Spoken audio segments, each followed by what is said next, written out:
up in the South Bronx in New York.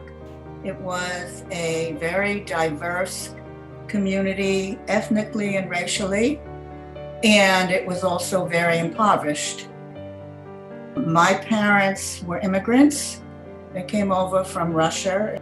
My mother, well, she had 6 pregnancies, 2 miscarriages, and 4 children.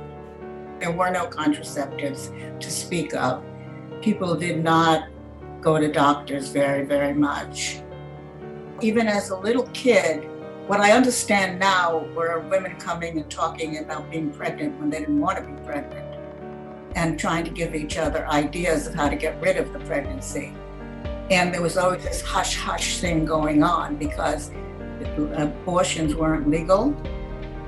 They did want contraceptives. They did want to control their pregnancies. They did want that. But we didn't have access to doctors, really. There was no money. It wasn't at all like anything now.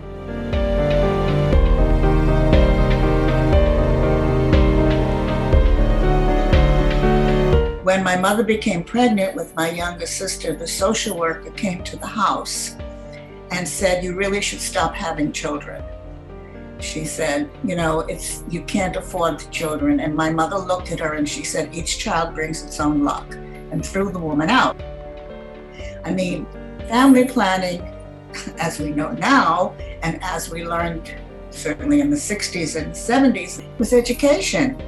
It was giving people choices. That's what family planning should be, but not what it was.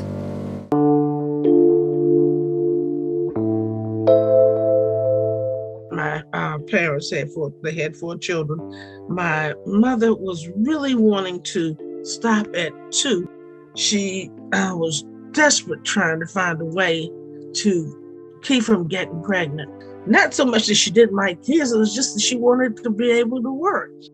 Because my mother had 2 breech births out of the first 3 children, she was able to tie her tubes. They didn't give her a hysterectomy because she would have to have her husband's consent for a hysterectomy, and they didn't want to deal with that.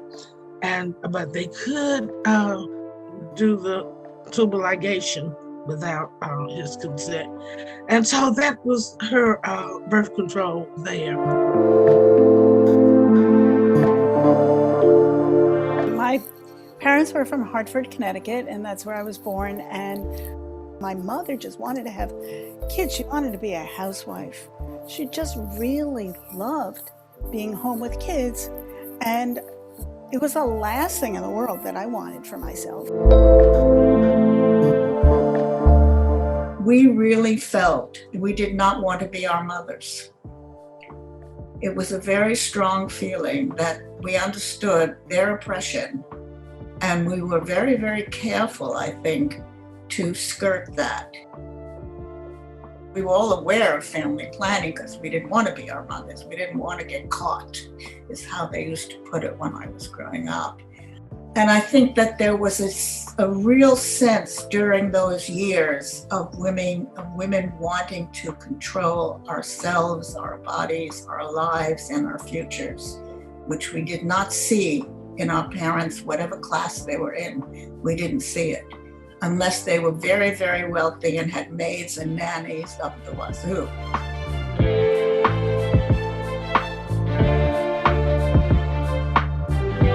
I became an activist at a very young age. I was involved in civil rights. I was involved in the anti-war movement. And although I was married, I didn't get pregnant for 9 years until the war was over. So I had that one child. Before she went to school, I'd get up in the morning and start to write. And then later on, after my job, I would work in whatever was going on politically at the time. And I had to work full time because we never had money. So it was very difficult to have any more children.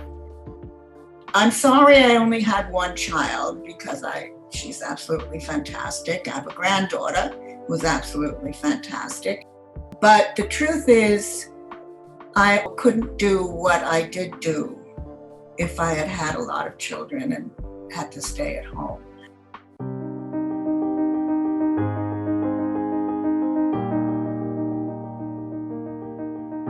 was so intent on not being a homemaker.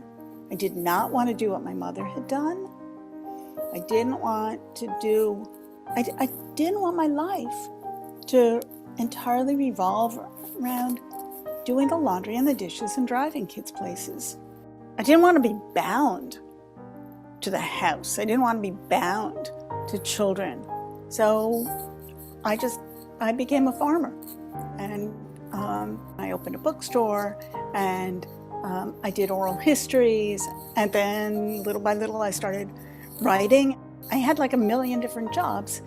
Now I have 4 grown children and 15 grandchildren. 2 things I heard about contraception that really stuck with me were 2 things that my mother said to me. One of them was that a woman's work is never done. And then the other thing was that if the moment you have sexual relations, you become a woman. As a child, I put this together. So if I do that, then I become a woman and I have to work all the time. And I was not going to get married for that very reason. I just did not want to be a slave. I went to law school and practiced law.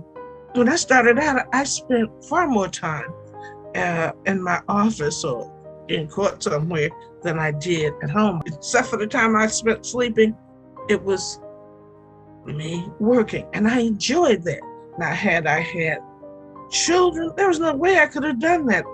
I was 38 when I got married, so I just held out, well, maybe I ought to try this because I kind of think I'd like to have a baby.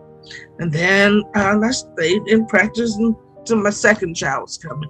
And I just could not go back to the 80, 90-hour weeks anymore. I just could not do it.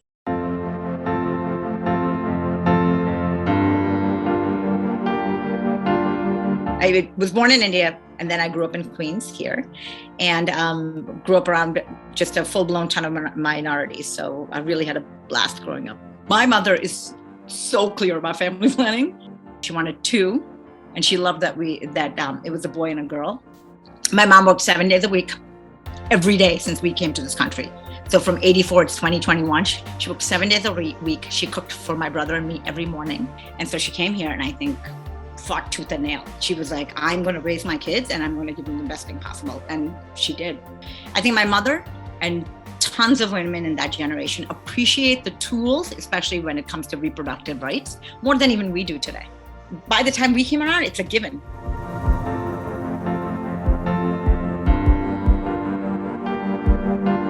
I don't think I grew up around anybody who was like, I'm going to get up and get married, right? It was always like, I'm going to grow up, I'm going to become a doctor, a lawyer, engineer, whatever, XYZ, and I'm going to get married and have some kids. But our generation, I feel like the world was our oyster, right? We just did whatever we wanted. I've enjoyed my life as a single woman in New York, right? And so I think not being bound has always been important to me. I just need to be very free.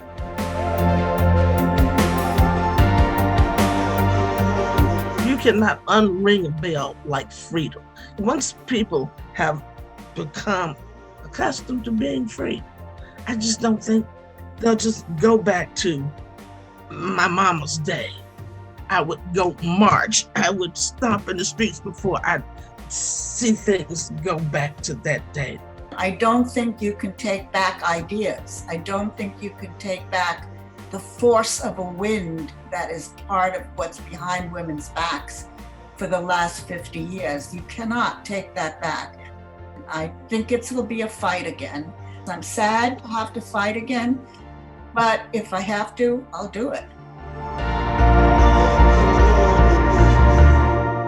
Thank you for watching this story from our online docuseries Stand Up Speak Out, the personal politics of women's rights. Please like and subscribe and hit the bell button to be notified when a new video is up. Share with your friends. Leave us a comment with your reaction to the story. All this helps us to reach more people. Visit our website, bcvoices.org, to learn more and support our work on our next episode.